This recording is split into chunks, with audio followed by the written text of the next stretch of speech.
ஒரு வலைத்தளத்தில் ஒரு பெண்ணின் மனக்குமறல். இல்லை, பல பெண்களின் மனதின் வெளிப்பாடே இந்த பெண்ணின் பதிவு. ஒவ்வொரு வேளையும் புதிதாக சமைத்த உணவு சாப்பிட வேண்டும் என்பது ஆசை, அதுவும் இந்தியாவில்தான். இதனால் பெண்களுக்கு சமையல் பணி சுமை அதிகமாகிறது. சமையல் கட்டிலேயே நேரம் போகிறது. வெளிநாடுகளைப் போல இந்தியாவிலும் பதப்படுத்தப்பட்ட உணவு முறைக்கு மாறினால் பெண்களின் சமையல் சுமை சற்று குறையும் என்று பதிவிட்டிருக்கிறார் அந்த பெண். இப்பதிவிற்கு ஒருவரின் பதில்: மேடம், பதப்படுத்தப்பட்ட உணவுகளாலும் அதனை சாப்பிட்டாலும் சமையல் பணி உங்களுக்கு குறையலாம். ஆனால் நோயின் சுமை அதிகரிக்குமே.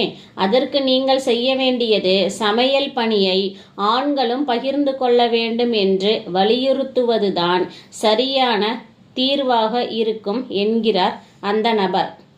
இந்தியாவில் ஆண்கள் சமையலறையிலா? இதெல்லாம் நடக்கிற காரியமா? தொடர்ந்து இணைந்திருங்கள் கண்மணி தகவல்கள் சேனலுடன். நன்றி.